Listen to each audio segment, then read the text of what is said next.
বিএনপির পক্ষ থেকে বারবার জাতীয় নির্বাচনের তারিখ ঘোষণা দেওয়ার আহ্বান করা হলেও সরকার কেবল একটি টাইম ফ্রেম বেঁধে দিচ্ছে, কিন্তু দলটি কি নির্বাচন নিয়ে সংকট দেখছে নাকি অন্তর্বর্তী সরকারের প্রতি তাদের আস্থার সংকট? যদিও এনসিপি বলছে আগে সংস্কার আর বিচার তারপরে নির্বাচন, কিন্তু নির্বাচন নিয়ে দেশের মানুষ কি ভাবছে আজ আমরা আলোচনা করব। এসব নিয়ে সঙ্গে আছি ভোটের ট্রেনে নাজমুস সাকিব। আজ আমরা দেখে আসব আজকের ভোটের মাঠে কে কি কথা বলেছেন। শুরুতে দেখে আসবো বিএনপির বেশ কয়েকজন নেতা কথা বলেছেন। তার মধ্যে যদি বলতে চাই মির্জা আব্বাস, তিনি বলেছেন যে নির্বাচন দ্রুত দেওয়ার কোনো লক্ষণ আমি দেখি না এবং সেই সংকটটাও কিন্তু তিনি দেখছেন। এবং সার্জিস আলম, যিনি এনসিপির মুখ্য সমন্বয়ক, তিনি বলেছেন যে খুনি হাসিনার বিচারের আগে কোনো নির্বাচন নয় এবং সেই হুঁশিয়ারিও কিন্তু তিনি দিয়েছেন আজকে। এবং নুরুল হক নূর, তিনি নারায়ণগঞ্জে একটি সভায় তিনি কথা বলেছেন যে স্থানীয় সরকার নির্বাচন নয়তো দ্রুত জাতীয় নির্বাচন দিতে হবে এবং যে কোনো একটি নির্বাচন দ্রুত আসলে দেওয়ার জন্য তিনি আহ্বান করেছেন। এবং 5টি ইসলামী দল যারা ঐক্যমত্য কমিশনের সঙ্গে একটি বৈঠক করেছে সেখানে জানিয়েছে যে ফ্যাসিস্টের বিচার এবং প্রয়োজনীয় সংস্কার শেষে তারা কিন্তু নির্বাচনের দাবি করেছে। আজ আমরা এসব বিষয় নিয়ে আলোচনা করব এবং আমাদের সঙ্গে একজন অতিথিও যুক্ত হবেন। দেখছেন ভোটের ট্রেন। আজ আমাদের সঙ্গে যুক্ত আছেন জাতীয় নাগরিক পার্টির কেন্দ্রীয় যুগ্ম সদস্য সচিব নিজাম উদ্দিন। যুক্ত হব তার সঙ্গে। নিজাম ভাই, আপনাকে স্বাগত ভোটের ট্রেনে। আমরা শুরুতেই জানতে চাই যে এনসিপি তো গত কয়েক মাস হলো তারা পার করেছে আত্মপ্রকাশের পর। এই সময়টার মধ্যে আসলে বেশ কিছু আসলে অভিযোগ কিন্তু পাওয়া যাচ্ছে, যেমন আপনাদেরই নেতা গাজী সালাউদ্দিন তানভীর, তার বিরুদ্ধে আসলে বেশ কিছু অভিযোগ এসেছে ডিসি নিয়োগ কিংবা পাঠ্যপুস্তক ছাপানোর ক্ষেত্রে। সেই ব্যাপারে আপনারা কি পদক্ষেপ নিচ্ছেন কিংবা এই ধরনের অনিয়ম এলে আপনারা কি পদক্ষেপ নেন?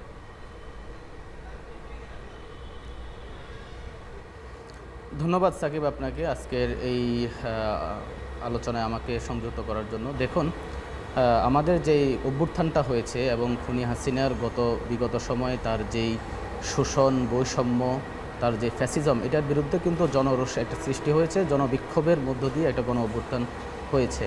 তো আমাদের দলের অভ্যন্তরে যদি কেউ এরকম কোনো ধরনের অন্যায়, দুর্নীতি কিংবা নিয়ম শৃঙ্খলা বহির্ভূত নীতিবিরোধী কোনো কাজ করে থাকে, আমরা পার্টি সবসময় তার বিরুদ্ধে একটা নীতিগত অবস্থান জানিয়ে আসছি। আপনি দেখেছেন ইতিমধ্যেই আপনি যার কথা বলেছেন তার বিরুদ্ধে একটি শোকজ নোটিশ দেওয়া হয়েছে, তাকে সাময়িক অব্যাহতি দেওয়া হয়েছে এবং সেখানে তার এই অভিযোগটি আসলে সত্য কিনা সেটা খতিয়ে দেখার জন্য আমাদের একটা তদন্ত কমিটি হয়েছে। সেটার তদন্ত সাপেক্ষে আমরা পরবর্তী সময়ে তার ব্যাপারে আমাদের শৃঙ্খলা কমিটি, আমাদের নীতি নির্ধারণী ফোরামে তার ব্যাপারে আলোচনা হয়ে সর্বোচ্চ সিদ্ধান্তে আমরা রাখবো।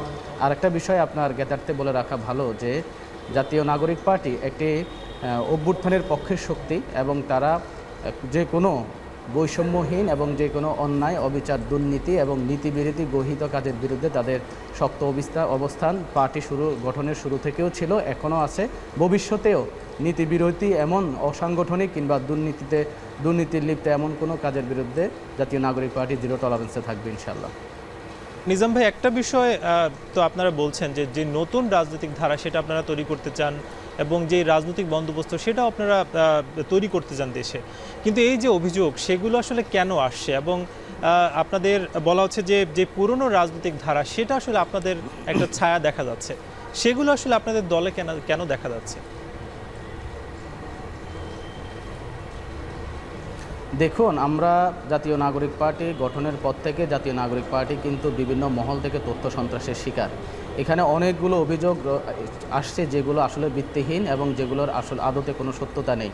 যে বিষয়গুলো আসলে ঘুরে ফিরে সামনে নিয়ে আসা হচ্ছে সেটা হচ্ছে বর্তমানে যে তারুণ্যের রাজনৈতিক শক্তি মাঠে হাজির হয়েছে, যারা আগামীর রাজনীতি বিনির্মাণের বদ্ধপরিকর, এবং সেই বয়ান নিয়ে যারা যখন মাঠে হাজির হচ্ছে, জনগণ তাদের এই বয়ানে এসে সামিল হচ্ছে, তখনই আমাদের সর্বোচ্চ নেতাদেরকে, বিপ্লবের পক্ষের শক্তিদেরকে, বিপ্লবের পেজদেরকে বিতর্কিত করার জন্য নানাবিধ ষড়যন্ত্র করা হচ্ছে, নানাবিধ অপপ্রচার চালানো হচ্ছে, প্রচার প্রপাগান্ডা ছড়ানো হচ্ছে।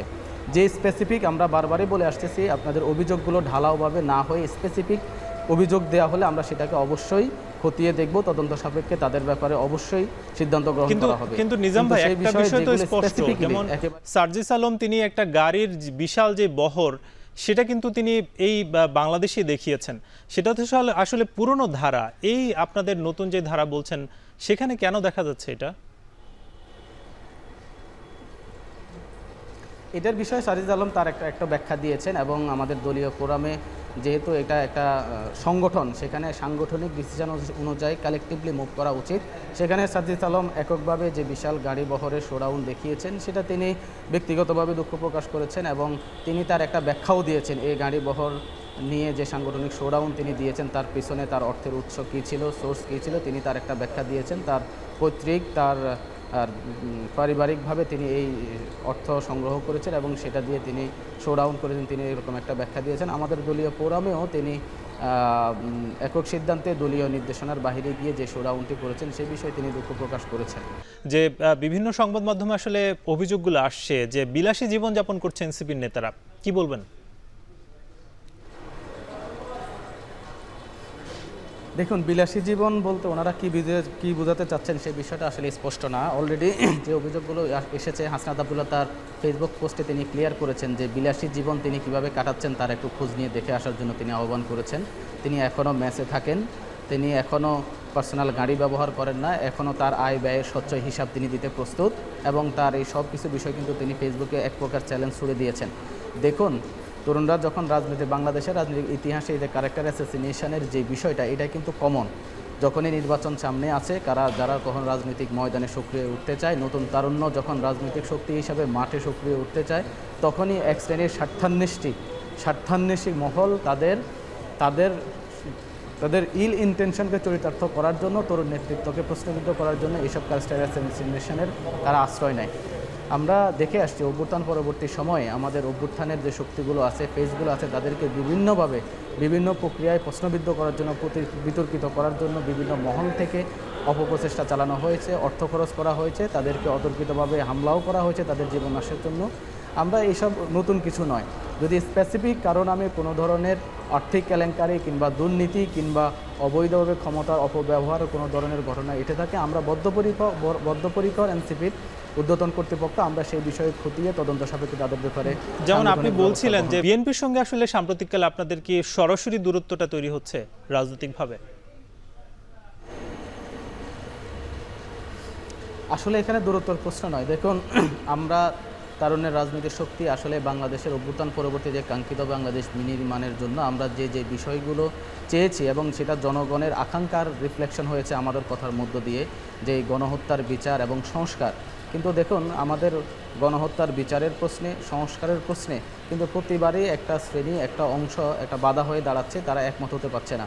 আমরা বলেছি গত 15 বছরে শেখ হাসিনা যেভাবে দৈত্য দানবের মতো ফ্যাসিজম চর্চা করেছে, এক ব্যক্তি পুরো একটা সংগঠনের প্রধান হয়ে উঠেছে, পুরো রাষ্ট্রের পুরো মেকানিজমে তার অনুমতি ছাড়া, তার নির্দেশ ছাড়া এমন কোনো ঘটনা নেই, ঘটতো না, এবং বিচার ব্যবস্থাও তার নির্দেশ ছাড়া কোনো ধরনের স্বাধীনভাবে রায় দিতে পারতো না। সেই প্রধানমন্ত্রীর একচ্ছত্র ক্ষমতাকে আমরা একটা ভারসাম্যপূর্ণ অবস্থায় আনার জন্য যৌক্তিক সংস্কার চেয়েছি। আমরা চেয়েছি রাষ্ট্রপতি এবং প্রধানমন্ত্রীর মধ্যে এবং রাষ্ট্রের গুরুত্বপূর্ণ বিচার বিভাগ, আইন বিভাগ এবং সংসদ বিভাগ, 3টা বিভাগের মধ্যে ক্ষমতার ভারসাম্য আনয়ন করতে। আমরা বারবারই বলেছি এক ব্যক্তি একই সাথে দলীয় প্রধান, সরকার প্রধান এবং সংসদ নেতা হতে পারবে না।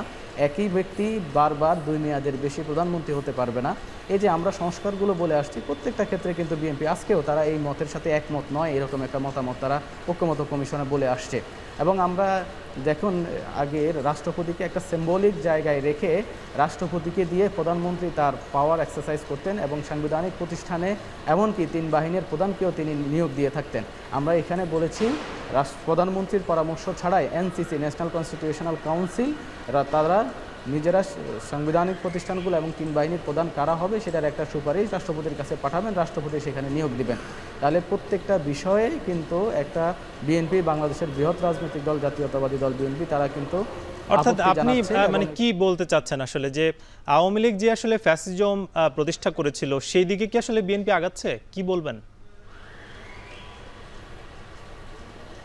বাংলাদেশের রাজনৈতিক দলগুলো আসলে এমনই। আপনি দেখেন, স্বাধীনতা পরবর্তী গত 53 বছর বয়সে যখনই পাওয়ার ট্রানজিশনের সময় আসে তখনই কিন্তু একটা সহিংসতা হয়, রক্তপাত হয়, খুন হয়।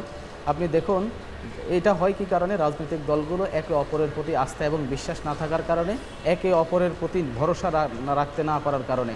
দেখুন, যখন নির্বাচনের সময় ঘনিয়ে আসে তখন ক্ষমতাসীন দল চিন্তা করে বিগত শাসনামলে আমরা যেভাবে লুটপাট, খুনের সাথে জড়িত ছিলাম। সুতরাং এখন জনগণ আমাদেরকে ম্যান্ডেট দেবে না। সুতরাং বিদেশি ষড়যন্ত্রের অংশ হিসাবে আমরা এমন ছলচাতুরির আশ্রয় নিব, ইলেকশন ইঞ্জিনিয়ারের মাধ্যমে আমাদেরকে যে কোনো উপায়ে নির্বাচনে বিজয়ী হয়ে ক্ষমতায় থাকতে হবে। আবার অন্যদিকে বিরোধী দল মনে করে এই ক্ষমতাসীন দল কোনোভাবে একটি ফ্রি ফেয়ার নিরপেক্ষ ইলেকশন দেবে না, সুতরাং আমাদেরকে রাজপথে থেকেই জোর করে নির্বাচন আদায় করে নিতে হবে, ক্ষমতায় যাইতে হবে। এই যে উভয় পক্ষের যে আস্থা এবং অবিশ্বাসের কারণে যে রক্তপাত এবং সহিংসতা, আমরা এই জন্য বলেছি নির্বাচন ব্যবস্থার সংস্কার, নির্বাচন কমিশন সংস্কার, অর্থাৎ এই যে ধারা, সেই ধারাটা আসলে আপনারা পরিবর্তন করতে চান। নিজাম ভাই, আপনাকে অসংখ্য ধন্যবাদ, আপনি আমাদেরকে সময় দিয়েছেন। একেবারে আমরা সময়ের শেষ দিকে। আজকে আমাদের সঙ্গে যুক্ত ছিলেন এনসিপির কেন্দ্রীয় যুগ্ম সদস্য সচিব নিজাম উদ্দিন। এবার আমরা আলোচনা করব সংসদীয় আসন নিয়ে, শেরপুর 2 নিয়ে। শেরপুর 2 আসনটি সংসদীয় আসন 144 এবং নকলা এবং নালিতাবাড়ি উপজেলা মিলে 144 আসন গঠিত, যেখানে মোট ভোটার আছেন 4,11,700 জন এবং এখানে যার মধ্যে পুরুষ ভোটার 2,01,506 জন এবং নারী ভোটার কিছুটা বেশি 2,10,194 জন। আজকে আমরা ভোটের ট্রেনে আলোচনা করছিলাম। আমাদের সঙ্গে যিনি যুক্ত ছিলেন জানাচ্ছিলেন যে ফ্যাসিবাদ আসলে বাংলাদেশ থেকে গিয়েছে, আগামীতে নতুন যারা দল আসবেন তারা যাতে ফ্যাসিবাদ কায়েম করতে না পারেন তার জন্য বাংলার মানুষকে সোচ্চার থাকার আহ্বান করেছেন তিনি। আজকের ভোটের ট্রেন শেষ করব, আগামীকাল নতুন কোনো বিষয়ে আলোচনা হবে। শুভরাত্রি।